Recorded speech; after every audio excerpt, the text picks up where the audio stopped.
और ब्रेक के बाद अब खबर महाकुंभ की। प्रयागराज में आज मकर संक्रांति के अमृत स्नान में करीब 3.5 करोड़ से ज्यादा लोगों ने आस्था की डुबकी लगाई है।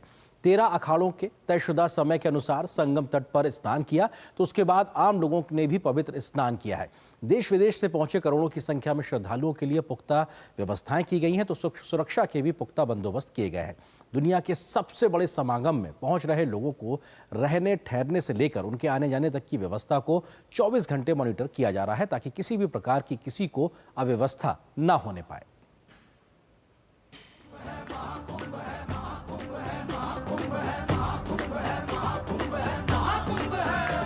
तीर्थराज प्रयाग में अभी सूरज की किरणें धरती को छू ही नहीं पाई थी। ठंड ऐसी कि मानो हड्डियां तक गल जाए। घने कोहरे में थोड़ी दूर तक भी देखना मुश्किल हो रहा था, लेकिन इन विपरीत परिस्थितियों में भी आस्था, भक्ति और मुक्ति की अग्नि में घुले संत, साधु और श्रद्धालुओं का जन सैलाब त्रिवेणी के संगम पर उमड़ पड़ा। मौका था महाकुंभ के पहले अमृत स्नान का।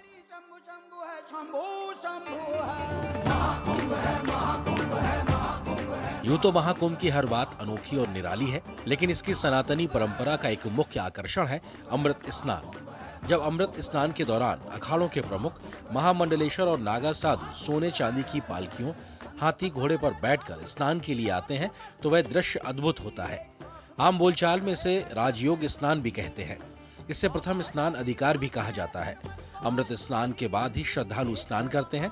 ऐसा माना जाता है कि कुंभ का ये स्नान जन्म और मृत्यु के चक्र से मुक्ति दिलाता है और समस्त पापों को धो डालता है। अमृत स्नान की शुरुआत 14वीं से 16वीं शताब्दी के बीच हुई थी। बहुत प्रसन्न हूँ, क्योंकि पहला शाही स्नान पहला मेरा ही हुआ जी। सभी आचार्यों में सबसे पहला शाही स्नान मेरा हुआ। इस सरकार की व्यवस्था से भी मैं बहुत प्रसन्न हूँ। इतनी बड़ी भीड़ को सरकार ने नियंत्रित किया। बहुत साधुवाद की पात्र है सरकार। मकर संक्रांति के दिन महाकुंभ के पहले अमृत स्नान के अवसर पर जब हाथों में सनातन का ध्वज उठाए जय श्री राम और बम बम भोले का जयकार करते हुए साधु संतों का हुजूम संगम के तट पर पहुंचा, तो ऐसा लग रहा था मानो आकाश से देवता त्रिवेणी में डुबकी लगाने के लिए उतर आए हैं। संगम तट पर वह नजारा बेहद भव्य, दिव्य और अलौकिक था। जैसी की परिपाटी है, महाकुंभ में अमृत स्नान के दौरान सबसे पहले अखाड़े के महंत और नागा साधु स्नान करते हैं। उसके बाद श्रद्धालु उसी परंपरा का निर्वहन करते हुए पहले अमृत स्नान की शुरुआत श्री पंचायती अखाड़ा, महानिर्वाणी और शंभू पंचायती अटल अखाड़े के संगम में आस्था की डुबकी लगाने के साथ हुई। दोनों ही अखाड़ों के साधु संत मंगलवार सुबह 6:15 पर संगम घाट पर पहुंच गए थे। सबसे पहले उन्होंने ही स्नान किया। पंचायती निर्वाणी अखाड़े के नागा साधुओं ने भाला, त्रिशूल और तलवारों के साथ अपने शाही स्वरूप में अमृत स्नान किया। इसके बाद बारी बारी अन्य अखाड़े और उनके साधु संतों ने अमृत स्नान किया। अमृत स्नान के लिए हर अखाड़े को 40-40 मिनट का समय दिया गया। अमृत स्नान का अर्थ है कि वृष राशि में बृहस्पति का आगमन हुआ है और मकर राशि में सूर्य और चंद्र का आगमन हुआ है। जब ये 12 वर्ष के बाद योग बनता है तो अमृत योग होता है। गंधर्व किन्नर सब ने डुबकी लगाई है। भारत का मंगल हो, इस बात के लिए हमारा स्नान है। अमृत स्नान का पुण्य प्राप्त करने के लिए संगम के त्रिवेणी तट पर लाखों श्रद्धालुओं और साधु संतों का अद्भुत संगम देखने को मिला। इस ऐतिहासिक अवसर पर स्नान कर श्रद्धालुओं ने अपनी आस्था को नया आयाम दिया। स्नान के बाद श्रद्धालुओं ने घाट पर ही अपने इष्ट देव की पूजा अर्चना भी की। 44 साल बाद जो पड़ रहा है, इसका बड़ा महत्व है। उसी महत्व को देखते हुए आज पूरा संसार के भी लोग यहाँ पे पहुँच रहे हैं। बहुत आनंद की अनुभूति हुई है। और सबसे बड़ी बात तो ये कि जो 2012 में हमने महाकुंभ कुंभ देखा था यहाँ पे 2012-13 में, जब इतनी गंदगी रहती थी, और आज पल पल पे यानी कि सफाई है। ये सबसे बड़ा सनातन के लौटने का एक सुयोग्य अवसर आया है, और इसके पात्र हैं योगी जी और मोदी जी। अमृत स्नान के लिए देश और दुनिया से आए भक्तों और श्रद्धालुओं में काफी उल्लास देखने को मिला। पवित्र स्नान का यह दृश्य भारतीय संस्कृति और परंपरा की गहराई को दर्शाता है।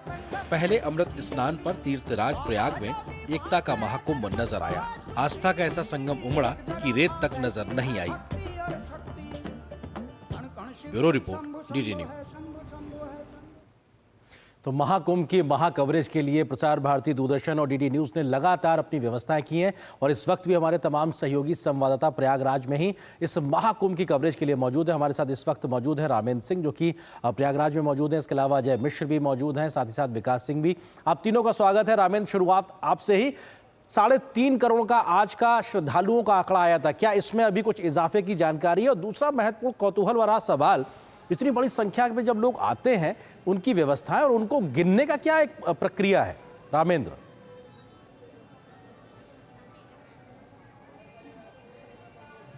आर्यन, देखिए, जब इतिहास में लोग पढ़ेंगे कि जब सक्षम नेतृत्व होता है तो किस तरह सनातन की धाराएं संगम में आके जुड़ जाती हैं और इतने बड़े पर्व को शांति से निर्विवाद रूप से उसको संपादित किया जाता है। देखिए, पूरा जो गिनने की प्रक्रिया है, इसमें एआई तकनीक का पूरा उपयोग किया गया है कि जितने लोग थे वो किस तरीके से गिना जाए, और टाइम टू टाइम उन्होंने दिया कि 1 बजे तक कितने लोग हैं, 3 बजे तक कितने लोग हैं, 5 बजे तक कितने लोग हैं। 3.5 करोड़ से अधिक लोगों ने स्नान किया है।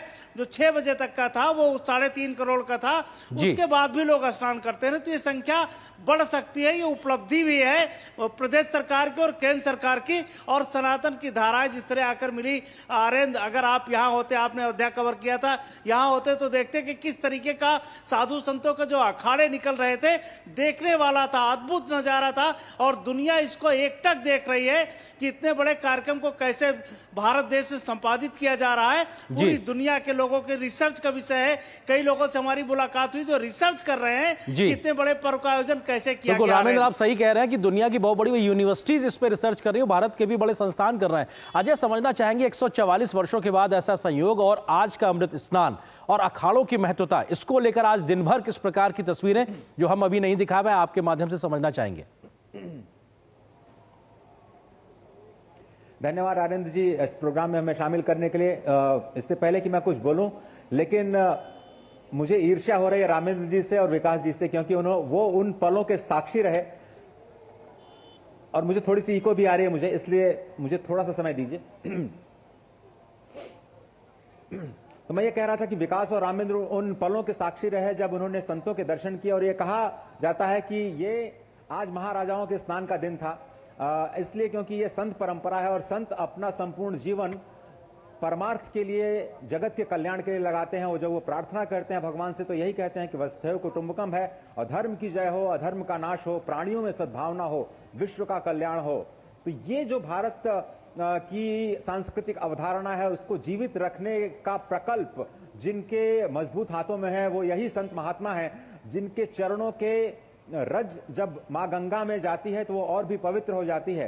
माँ गंगा त्रिवेणी माँ में जब वो स्नान करते हैं तो संतों के शरीर से निकलने वाली जो उनका चरणामृत होता है वो गृहस्थों को लेना चाहिए। और इसीलिए हम सब लोग प्रतीक्षा कर रहे थे कि जब ये अमृत स्नान समाप्त हो और उसके बाद जो आम आदमी, हमारे आप जैसे लोग हैं, उसमें स्नान करें, तभी पुण्य का फल मिलता है। बिल्कुल, और ये आप भी अजय, क्योंकि आप मौजूद हैं तो वो पुण्य के भागीदार तो आप भी बन रहे। थोड़ी समय की सीमा है, मैं विकास का रुख करना चाहूंगा। विकास, क्योंकि व्यवस्थाओं को लेकर बहुत बड़ा मन में सबके कौतूहल है, करोड़ों लोग आना, सुरक्षा व्यवस्था हो या फिर मूलभूत सुविधाओं को लेकर किस तरीके से गुजरे हैं कल और आज के महत्वपूर्ण 2 दिन? देखिए, व्यवस्थाओं को लेकर यहाँ पर बहुत ही ज़्यादा व्यापक व्यवस्थाएं की गई थी, क्योंकि पहले से ही अनुमान था कि 50 करोड़ लोगों को यहाँ पर आना है, और उसी के अनुरूप यहाँ पर जो व्यवस्था की गई है, वहाँ पर ड्यूटियाँ लगाई गई हैं, साफ सफाई के लिए कर्मचारी लगाए गए हैं। वहाँ पर जैसे ही वहाँ पर एक अखाड़ा आता था, उसके आने के बाद तुरंत साफ सफाई हो जाती थी यहाँ पर। और वैसे ही आमतौर पर यहाँ पर तमाम आस्थाजन वाले लोग आए थे, आस्था की डुबकी लगाने के लिए श्रद्धालु आए थे, वहाँ पर भी हर 5 मिनट पर साफ सफाई होती थी। इन सब चीजों के पहले से इंतजाम किए गए थे, जगह जगह डस्टबिन लगाई गई थी। इसके साथ ही पुलिस को भी पहले से ही इस बात के लिए कहा गया था कि जो कोई भी व्यक्ति कुंभ आए, यहां से अच्छे व्यवहार का एक संदेश लेकर जाए, कि पुलिस ने उसके साथ बहुत अच्छा व्यवहार किया है, उसकी मदद की है। तकरीबन 4,500 से ज्यादा लोग आज खोया पाया केंद्र के द्वारा वापस अपने परिजनों को मिले, क्योंकि कहा ही जाता है कुंभ में काफी लोग खो जाते थे। तो निश्चित रूप से इसी तरीके की तमाम व्यापक व्यवस्था सरकार ने की है कि यहाँ आने वाले हर व्यक्ति को कोई असुविधा बिल्कुल ना हो और एक आस्था के अच्छे रंग में अनुभव रंगे और आस्था यहाँ से का एक अच्छी समागम यादें के लेकर साथ जाए। लेकर जाए। फिलहाल वक्त की सीमा है। बहुत बहुत शुक्रिया आप तीनों सहयोगियों का हमारे साथ जुड़ने के लिए प्रयागराज के इस पावन